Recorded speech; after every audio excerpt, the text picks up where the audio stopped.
people hate spiders. Around 3% of the masses are afraid of spiders, and human culture has mirrored this fear into their cultural understanding of the world since the beginning of collective memory or whatever. I don't remember. Humanity created many symbols for spiders throughout our history, naturally seeping into fiction, like Spider-Man, oh, Ben Reilly, and Tolkien, oh, like, see that Shelob? That big-ass spider Shelob? Peter Jackson, oh, like, I fucking hate you! Her mother, Ungoliant, was this dark spirit who became a giant spider that absorbed all light and sucked the 2 trees of Valinor dry. And Ungoliant grew so terrifyingly large that she attacked Dark Lord Morgoth from the Silmarils and made him wail so loud that the lands were forever called Lamoth, because Morgoth's scream echoes still throughout the land. Even now, you make a sound, and the resulting echo will be the Dark Lord's wail. Oh, so gothic, so gothic. And then Ungoliant consumed herself in insatiable horror because Tolkien inadvertently was describing a black hole. A genius! And then Hidetaka Miyazaki saw that for Dark Souls and was like, my spider is a half-naked woman on top with big boobas. Why, Miyazaki? Lore. And illogical or not, as a species, we fucking hate spiders, and art has reflected this fear for years. Oh, scary, scary monsters! And then you got Charlotte's Web. Nice spider. Because that's 99.9% of spiders. They're Charlotte.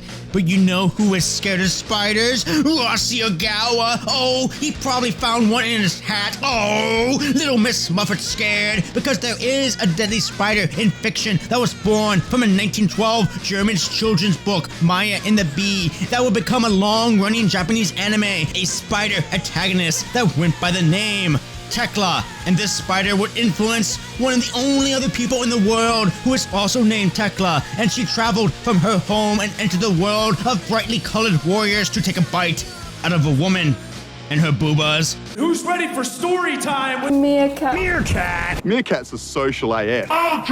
Thekla is an Austrian-born punk rock girl that the dead milkmen were talking about. The wild woman who exudes nothing but pure, intense energy and fun. Someone who feels like you can party with and the next day you go, what the actual fuck? The type of party where you're in the restroom at 3 a.m. and you have a brief moment of clarity as you piss in the urinal and you go, I can just run.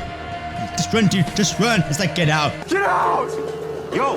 Yeah! Yo, chill, man. Get out! Chill! But you don't, because Thekla has already ensnared you in her web. Do you wanna dance? Do you wanna fight? Do you wanna get drunk and stay the night? She was always an artist, however, as she was involved in ballet, martial arts, graphic art, and music like her punk rock band, Death Row Groupies. Underground Austrian punk rock, let's go! You can check out some of her music videos and Alive on their YouTube channel, and you can check out their songs on their Bandcamp listed below in the description. Thekla played guitar and sang some vocals, and you can just see her in her absolute element. A wild Thekla. This is her, pure, free. She doesn't paint with the colors of the wind. No, she smashes it and eats it. Even here, you can see the Thekla of today in the ring. She has always just been herself, but amped up to 11. She first saw wrestling at a rock and roll wrestling event that had a wrestler named Boris the Butcher, who swung around a naked chicken and smacked wrestlers with it until it burst apart like a G.G. Allen show into the crowd, and Thekla was all like, fuck! This is my jam! Woo! Because once you understand this about Thekla, you understand everything about her. The bug bit her, and she trained to be a wrestler, keeping her unique name of Thekla. She stated in the Kathy and Beard podcast that wrestling felt natural to her. Always athletic and amped up, full of life and creative, lover of theater and arts. But wrestling was the complete package of everything for her. She eventually landed in Japan through her company and wrestled in Ice Ribbon, but then the pandemic struck the world. She had a choice, stay or go home. In a very real-life movie moment in the first act of Someone's Tale, Thekla had a call of action, and she was at the airport talking to the staff and random strangers before making a very serious choice. She stayed behind to do what she loved, Doing so led her to constant training and improving, with her life revolving solely around wrestling, until the opportunity for stardom came along and she appeared under a mask with Mirai to join Julia as Donna Del Mondo, where she became the Toxic Spider. Oh yes, she wrestles just like one too, bending and latching on like...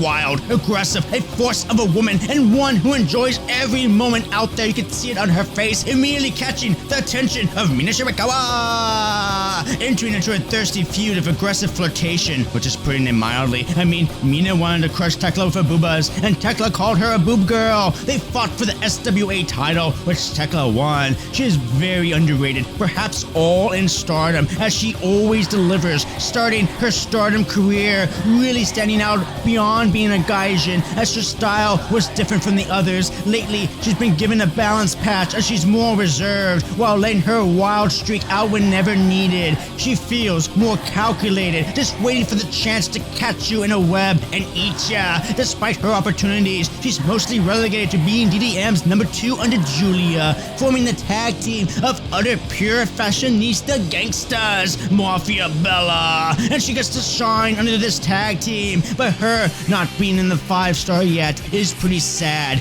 I believe she was injured last year, and this year was pretty stacked, but I want to see her get the opportunity and future opportunities at singles. For all the love of Mariah May as the foreign ace, and I do love Mariah May, but Thekla has such a different spirit than most, and it's one that I relate to deeply due to my own love for punk rock. That's just my spirit, my core. She fits her theme perfectly, has such an amazing fashion style, looks amazing, moves like an animal, moves so uniquely, has a dope-ass finish, speaks many languages. She is so natural in interviews, I am surprised she doesn't do more. She's very natural, she's an artist, makes music, is educated, and just exudes confidence. Her career, she has wrestled 344 matches, with the vast majority being in Japan. She has wrestled 165 matches in Stardom already, with 100 matches happening this year alone. She is a work beast and says she loves to do it. This is a passion, and she lives it.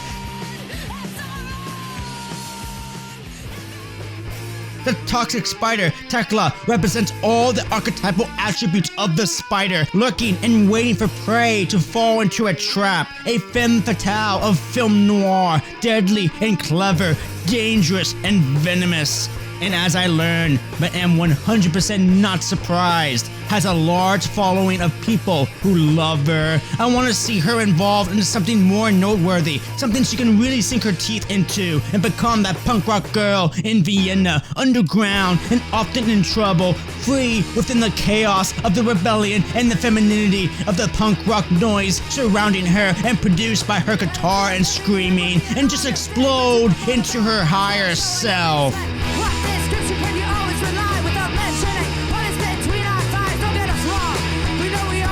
Thank you to all my Patreon sponsors. We have Jeff, the Up Channel, Geek and Nose Dad, Anthony Olinalis, Tees, Renee Valdez, Asa Trace Maddox, Justin Stein, Matthew Pilachuska, Noja Fu, John Doe, Terrence Danwick, Edward Kaczynski, Kev Mullen, Adam K, Ray, Kanashige, Party Marty 520, Punk Bricks Videos, Juggernaut Graphics, Shopping.Wave, Vago, Aaron Zacharias, 452222, I Want Victims, JLA, Julia's Sunglasses, Tekla's Pair this time, Chihuahua, Paul, Dawn, Picklesimer, Scott Racer, Steven Siemens, Dakota Monroe, Cavatari D, Smoon, and Little Choot Choot. Thank y'all.